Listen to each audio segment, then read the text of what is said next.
Maria had been working at the corporate tower in Los Angeles for nearly 3 years, yet to most people, she was invisible. Arriving every morning before dawn, she moved silently through the halls, scrubbing the marble floors and polishing the glass windows of the top-level offices. She especially took care when cleaning the CEO's office, wiping every surface with a tenderness that suggested respect, not just obligation. Her uniform, though worn and faded, was always neat. Her hands, rough from years of labor, worked with steady rhythm. She never spoke much.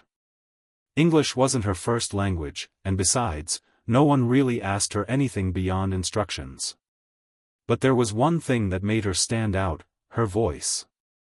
Soft and soulful, Maria would hum melodies while she worked. They were songs from back home in the Philippines, lullabies her mother used to sing, and the classics her father played on his old radio. One early morning, while she dusted the windows of the CEO's corner office, her quiet humming shifted into actual singing, just a verse of Hotel California.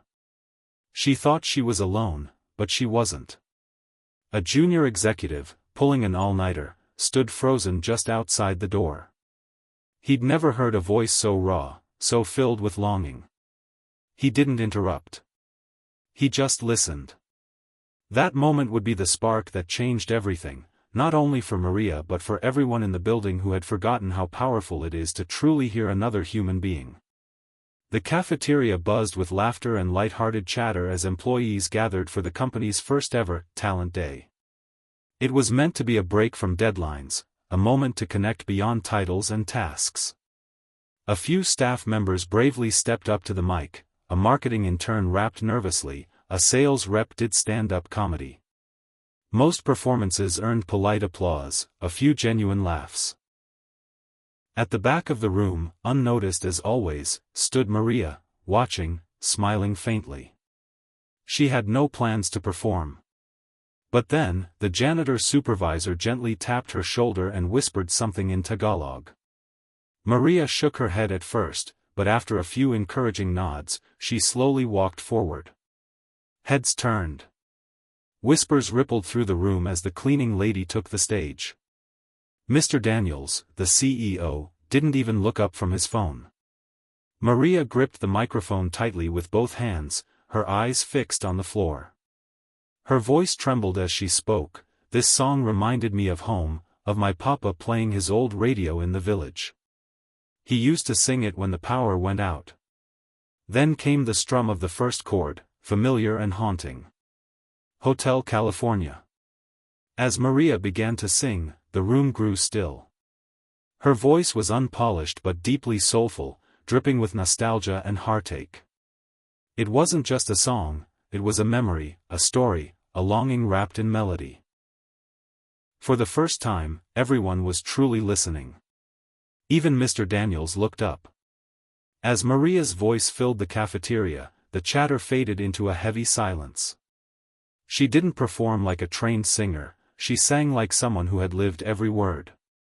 Her voice wavered at times, but the emotion behind it was undeniable. Every note carried the weight of long nights away from her children, of missed birthdays, and quiet prayers whispered during cleaning shifts.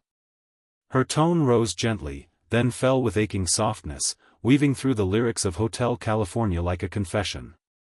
By the second verse, people weren't just watching, they were feeling. Tears welled in the eyes of colleagues who had never even spoken to her before. Even the skeptical, the stoic, were moved. Mr. Daniels, the CEO, was still sitting with his phone in hand, but it was no longer glowing. He had stopped scrolling. For the first time in years, his focus wasn't on figures or forecasts, it was on her. His gaze didn't leave Maria as she stood beneath the cheap cafeteria lights, singing her heart out in a voice shaped by resilience and quiet sorrow. Something stirred deep inside him, a memory, long buried, of a time when life had meaning beyond profit margins. He saw not just a maid, but a mother, an artist, a human being with a soul as vast as any executive's. And as Maria reached the chorus, her voice cracking slightly from emotion, Mr. Daniels blinked hard, because something warm slid down his cheek. The final chord faded into silence, but no one moved. Maria stood frozen, her hands still clutching the mic, her eyes brimming with emotion. For a moment, it felt like the whole room was holding its breath. Then, clap. A single, heartfelt clap rang out. Another followed. Then a wave of applause swept through the cafeteria like a rising tide. But it wasn't polite or obligatory. It was raw. Real. People stood to their feet. Not just to honor a performance, but to acknowledge a woman they had passed by for years without a second glance. Maria, overwhelmed, placed her hand over her chest and bowed slightly, stunned by the love flooding toward her. Then came slow footsteps across the tiled floor. Mr. Daniels approached the stage, his usually composed face now soft, his eyes shining. He looked at Maria like he was seeing her for the first time. Clearing his throat, he spoke, his voice rough but sincere. "That was my late wife's favorite song. We used to dance to it in our kitchen before the cancer took her." The room was silent again, but this time with reverence. He reached out gently and said, "Thank you for reminding me of something I'd buried. Would you join me in my office after this?" Maria nodded, barely able to speak. Around her, the applause rose again, not just for a song, but for the quiet maid whose voice had reopened hearts and awakened something deeply human in everyone. The sun poured gently through the tall windows of the CEO's office, once a place Maria only entered with a mop and silent footsteps. Now, she sat behind a sleek desk near the window, her posture proud, her eyes soft with disbelief and gratitude. A small brass nameplate gleamed, Maria Reyes, Employee Wellness Assistant. It was a role Mr. Daniels had created just for her. After the talent show, he'd called an emergency leadership meeting, not to discuss profits, but people.